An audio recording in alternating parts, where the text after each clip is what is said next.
The only Palestinian American serving in Congress, Mr. Chair, and my perspective is needed here now more than ever. I will not be silenced, and I will not let you distort my words. Folks forget I'm from the city of Detroit, the most beautiful, blackest city in the country, where I learned to speak truth to power even if my voice shakes. Trying to bully or censor me won't work, because this movement for a ceasefire is much bigger than one person.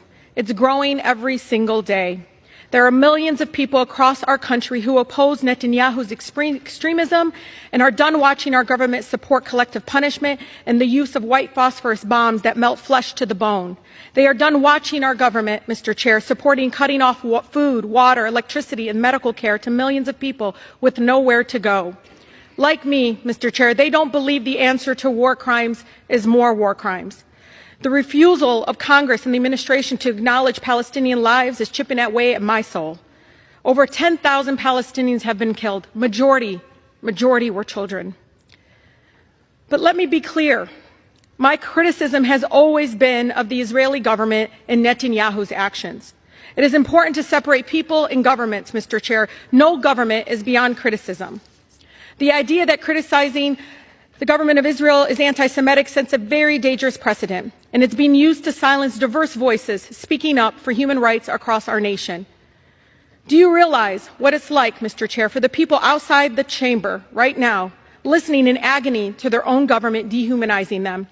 To hear the President of the United States, we helped elect, dispute death tolls as we see video after video of dead children and parents under rubble.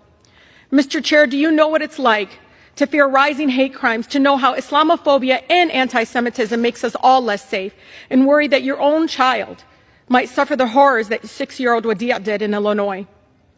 I can't believe I have to say this, but Palestinian people are not disposable.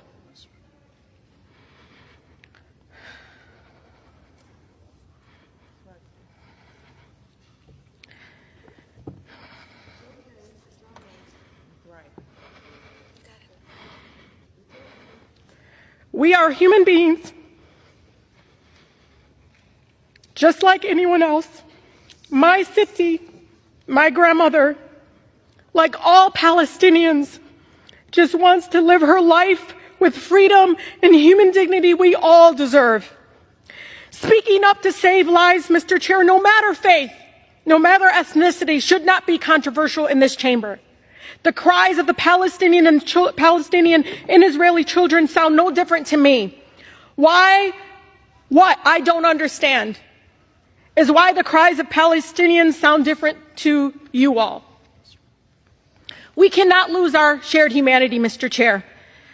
I hear the voices of advocates in Israel, in Palestine, across America, and around the world for peace.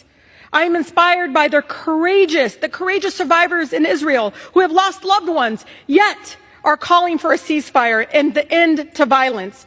I am grateful to the people in the streets for the peace movement, with countless Jewish Americans across the country standing up and lovingly saying, "Not in our name." We will continue to call for a ceasefire, Mr. Chair, for the immediate delivery of critical humanitarian aid to Gaza, for the release of all hostages and those arbitrarily detained, and for every American to come home.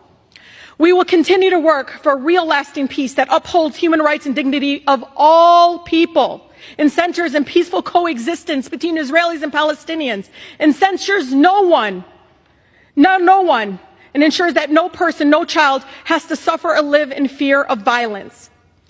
71% of Michigan Democrats support a ceasefire.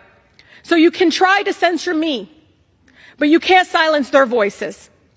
I urge my colleagues to join with the majority of Americans and support a ceasefire now to save as many lives as possible. President Biden must listen to and represent all of us, not just some of us. I urge the President to have the courage to call for a ceasefire and the end of killings. Thank you, and I yield.